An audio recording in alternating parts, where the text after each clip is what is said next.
দিতে হবে যে আওয়ামী লীগের নেতাকর্মী, ছাত্রলীগের নেতাকর্মী, যুবলীগের নেতাকর্মীদেরকে বের হওয়ার জন্য কে বাধা দিয়েছিল? এক সম্রাট ভাই, নিখিল ভাই, নাসিম ভাই, নানক ভাই এনাফ ছিল ঢাকা শহরের জন্য, এনাফ। এক সম্রাট ভাই যদি ঠিকভাবে নামতে পারতো, বা ময়মনসিংহের বাবেল ভাই যদি নামতে পারতো, আমাদের শান্ত ভাই, মহিতুর রহমান শান্ত, এই 5টা লোক নামতে পারলে, একটা সাইড আপনার জাহাঙ্গীর ভাইকে যদি তিনি নামতে পারতেন, একটা লোকের সাহস থাকতো এই ঢাকাতে গ্যাঞ্জাম করার। এই বাবেল ভাই, জাহাঙ্গীর ভাই, নানক ভাই, নাসিম ভাই, তারপরে হচ্ছে নিখিল ভাই, তারপরে এদেরকে কে আটকালো?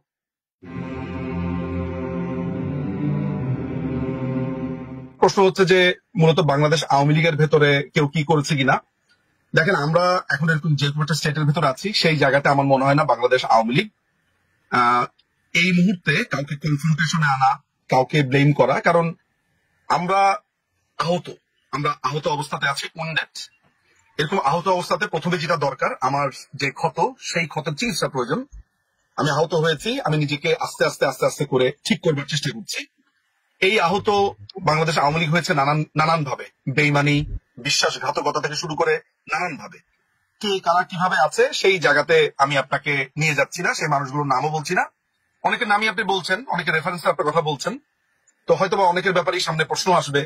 এখন যারা মিডিয়াতে অনেক রকমের রেফারেন্স দিচ্ছেন, সেগুলো সামনে আসবে, এখন না। আমি আপনাকে কয়েকটা ডট মেলাতে বলি, একটু ঠান্ডা মাথাতে আজকের এই কথাগুলো একটু শুনবেন, এটা গুরুত্বপূর্ণ।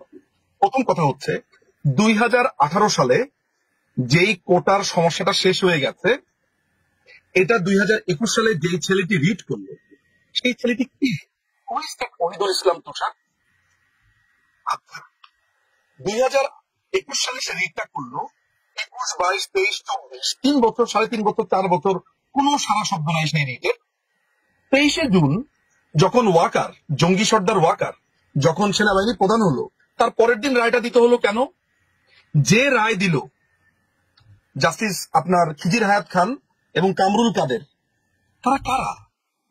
তারা কি সাম্প্রতিক সময় আমেরিকাতে গেছিল, বা আমেরিকান কোন প্রোগ্রামে তারা অ্যাটেন্ড করেছিল? তাহলে কয়টা ক্যারেক্টারের কথা বললাম? ওহিদুল ইসলাম তুষার, সে রিড করেছে। কেন করেছে রিডটা? সে জানে যে সরকার নিজে পরিপত্র জারি করেছে। সরকারের একটা পলিসিকে চ্যালেঞ্জ করতে পারে কারা? 1 নাম্বার। 2 নাম্বার হচ্ছে বিচারপতি কারা, যারা রায় দিয়েছে। 2 নাম্বার। 3 নাম্বার, ওয়াকার সাহেব যখন সেনা প্রধান হন, তখন অনেকেই বলে যে মাননীয় প্রধানমন্ত্রী করেছেন, মাননীয় প্রধানমন্ত্রী, মানে সমস্ত দোষ এই মানুষটার উপরে। মানে মনে হয় যে রাষ্ট্র কাঠামো হচ্ছে উনার কথাতে, মানে উনাকে এক নাম বানিয়ে দেওয়া হচ্ছে, অথচ মাননীয় প্রধানমন্ত্রী কিন্তু একটা নিয়মের মধ্যে করে। কেউ কোনো যদি মানে মাননীয় প্রধানমন্ত্রীর কাছে কি কেউ যদি বলে যে এরকম আমি শুনেছি জমি জমার সমস্যা নিয়ে গেছে, মাননীয় প্রধানমন্ত্রী নিজে বলেছে যে এটা তো আইনি ব্যাপার। আরে এটা যদি আইনি ব্যাপার উনি এটা মনেই না করতেন, তাহলে উনার জন্য তো 3 সেকেন্ডের ব্যাপার ছিল বিচারপতিদেরকে ফোন করে বলা, এই রায় দিয়ে দাও। উনি কি বলেছেন? তাহলে কি কেউ কি নিজের পায়ে নিজে কুড়াল মারবে বা নিজেকে নিজে বিপদে ফেলবে? মানে সেলফ ইনক্রিমিনেট করবে নাকি কেউ? বাংলাদেশের মানুষের যে ভাবনার স্তর, এটা ভয়াবহ, যে প্রধানমন্ত্রী সবকিছু করতে পারবে, কিন্তু প্রধানমন্ত্রী যে সবকিছু করতে চান না আইনের বাইরে গিয়ে, এটা কেউ বিশ্বাস করতে চায় না।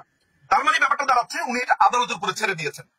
উনি যদি আদালতের উপরে ছেড়ে না দিয়ে উনি যদি প্রভাব খাটাতেন, তাহলে একটা প্রমাণ এর মধ্যে একটু দিয়ে রাখা ভালো। 1999-এ এই মাননীয় প্রধানমন্ত্রী থাকা অবস্থাতে তার বিরুদ্ধে কন্টেম্পট অফ কোর্টের কিন্তু অভিযোগ দায়ের করেছে। তার মানে কি, উনি যদি প্রভাব খাটাতেন তাহলে ওই লোক কোনোদিন এই পিটিশনটা দায়ের করতে পারতো?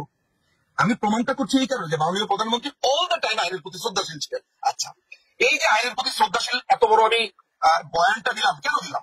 এই কারণে দিলাম যে ওয়াকার যখন 23শে জুন তিনি আপনার সেনা প্রধান হয়,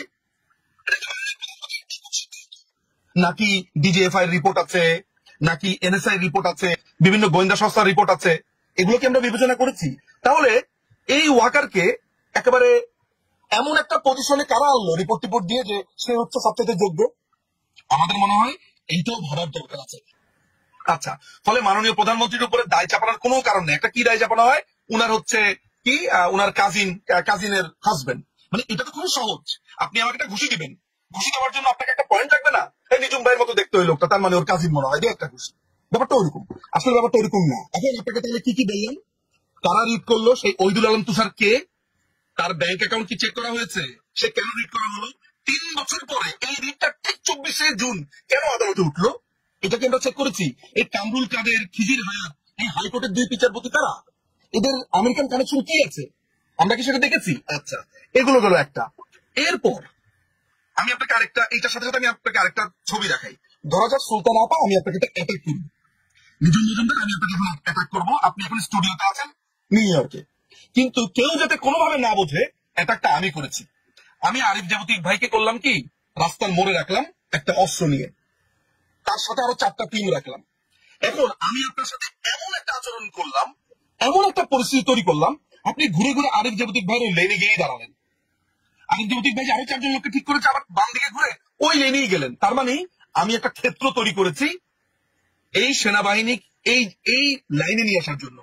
কারণ আওয়ামী লীগের অনেক সিনিয়র লিডাররা, নাম বলবো না, নাম বললে এখনো নাম বলার সময় আসেনি, সিনিয়র লিডাররা আপনার রাস্তাতে আওয়ামী লীগের নেতা কর্মীদেরকে নামাতে চেয়েছিল। কেন? সমাবেশের জন্য, মিছিলের জন্য। কারা এইখানে বাধা দিয়েছিল? আমাকে সেই নামগুলো জানতে হবে। আপনাকে এইটাও জানতে হবে যে আমরা সেনাবাহিনীকে কেন, যখন বিএনপি আন্দোলন করলো ইলেকশনের আগে, তখন ওরা যখন একটা সমাবেশের ডাক দেয়, আমরাও তো একটা সমাবেশের ডাক দিই, মানুষজন বললো না যে আমরা বিএনপিকে নকল করি, এই করি। কেন সেই স্ট্র্যাটেজিটা নেওয়া ছিল জানেন? যাতে তারা বসে যেতে না পারে।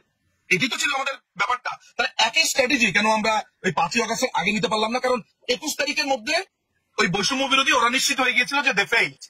এই 21 থেকে 30 তারিখ পর্যন্ত কি হয়েছিল? এই সময়টাতে ঠিক কোন কোন লোক, দরবেশ বলেন আর ফকির সন্ন্যাসী বলেন, কারা আমাদেরকে নামতে দিল না রাস্তায়? কাদের পরে দাড়ি কেটে ফেলতে হলো? কারা আমেরিকান এমবিসিতে 5 তারিখের পর পর আশ্রয় নিল? আমেরিকান এমবিসি কাদেরকে ধরে আবার ডিজিএফআই এর কাছে দিল? ডিজিএফআই আবার কাদেরকে ট্রলারে উঠিয়ে দিল? সব নাম আসবে, সবকিছু আসবে, আমরা সব জানি। আমাদের সব জানা হয়েছে খন্দকার মোস্তাককে নেত্রীকে মেরে ফেলার কমপ্লিটলি ছক কষা হয়েছিল। কিন্তু আল্লাহ আছেন, আল্লাহর রহমতে বেঁচে গেছেন। নিশ্চয়ই তার কোন একটা ইশারা আছে, তার খেলা আছে। তা না হলে উনাকে হত্যার ছকে, 2 বোনকে হত্যার ছকে বেঁচে যাবেন কেন? আচ্ছা, সেই প্রসঙ্গে এই যে আমি আপনাদেরকে পুরো স্টোরিটা এখন বললাম, স্টোরিটা মাথায় রাখবেন। তার মানে পুরো জিনিসটা হচ্ছে একদম লাইন। ইলেকশনের পর পর আপনি কি কখনো শুনেছেন? আমি শুনেছি, আরে 8 মাসের ভিতরেই সরকার শেষ, 7 মাসের ভিতরেই সরকার শেষ, ওই তারিখের ভিতরেই সরকার শেষ। শুনেন নাই? আমি শুনেছি, আমি নিজে শুনেছি কানে অনেকবার। এই যে বিএনপির ছাপ্পি লেভেলের একটা কর্মীও বা জামাতের একটা ছাপ্পি লেভেলের কর্মী, মানে একদম সিনিয়র লেভেল না, ছোট বাচ্চা পোলাপান, তারাও বা এই জিনিসটা পৌঁছে গেল কেন? কারণ তারা জানে সেনাপ্রধান কাদের, তারা জানে সেনাপ্রধান কাকে ক্যাপচার করেছে। কিন্তু আমাদের ডিজিএফআই কি করলো? ডিজিএফআই, আমাদের এনএসআই কি করেছে? কে ছিল এনএসআই চিফ? এসব সমস্ত প্রশ্ন ডিজিএফআই হয়তো ট্রাই করেছে, হ্যাঁ করেছে। আমি মনে করি না যে সবাইকে বলি পাঠা বাড়ানোর প্রয়োজন, কিন্তু ডিজিএফআই এর ভেতরে এমন কোন জুনিয়র লেভেলের কর্মকর্তা ছিল কিনা যারা লিক করেছে নানান ধরনের ঘটনা? ডিজিএফআই তো অনেকগুলো শাখা আছে, 14টার মতো শাখা আছে, পলিটিক্যাল ব্যুরো আছে, তাদের আপনার অ্যান্টি টেরর ব্যুরো আছে। এইসব জায়গাতে কারা বসেছিল? ছোট ছোট পকেট জায়গাগুলোতে লেফটেন্যান্ট কর্নেল, মেজর, ক্যাপ্টেন, কারা কারা ছিল? কার এডিসি কে, কার পিএস কে, কে কে তথ্যগুলো পাচার করতো? এগুলোও মনে হয় আমাদের তদন্ত করতে হবে। ভবিষ্যতে প্রত্যেকেই কাঠগড়াতে দাঁড়াবে। যত দরবেশ সন্ন্যাসী আছে, দরবেশ আত্মীয় স্বজন, ভাগ্নে জামাই, এই জামাই সেই জামাই, সবাইকেই কাঠগড়াতে দাঁড়াতে হবে, উত্তর দিতে হবে যে আওয়ামী লীগের নেতাকর্মী, ছাত্রলীগের নেতাকর্মী, যুবলীগের নেতাকর্মীদেরকে বের হওয়ার জন্য কে বাধা দিয়েছিল? এক সম্রাট ভাই, নিখিল ভাই, নাসিম ভাই, নানক ভাই এনাফ ছিল ঢাকা শহরের জন্য, এনাফ। এক সম্রাট ভাই যদি ঠিকভাবে নামতে পারতো, বা ময়মনসিংহের বাবেল ভাই যদি নামতে পারতো, আমাদের শান্ত ভাই মহিতুর রহমান শান্ত, এই 5টা লোক নামতে পারলে, একটা সাইড ব্লকের জাহাঙ্গীর ভাইকে যদি আপনি নামতে পারতেন, একটা লোকের সাহস থাকতো এই ঢাকাতে গ্যাঞ্জাম করার? এই বাবেল ভাই, জাহাঙ্গীর ভাই, নানক ভাই, নাসিম ভাই, তারপরে হচ্ছে নিখিল ভাই, তারপরে এদেরকে কে আটকালো? হুইজ যাত্রাবাড়ির এমপি কে তাদেরকে কাজ করেছে বলেন? নামতে পারে নাই কেন? এইসব সমস্ত প্রশ্নের জবাব দিতে হবে যে আজকে ছাত্রলীগের ছেলেরা আজকে অনাদারি কাটাচ্ছে, পালিয়ে বেড়াচ্ছে, যুবলীগের ছেলেরা আজকে কাটছে। সমস্ত কিছু জবাব দিতে হবে যে আমাদের নেতাকর্মীদেরকে এই অবস্থাতে কারা আনলো, কারা ছাত্রলীগের ছেলেপেলেদের কাছে বললো যে এরা সন্ত্রাসী, এই করলো, অথচ ছাত্রলীগের আগে সবার আগে অ্যাটাক হয়েছে। সুতরাং প্রত্যেকটা জবাব আমরা আওয়ামী লীগের সমর্থকরা চাইবো।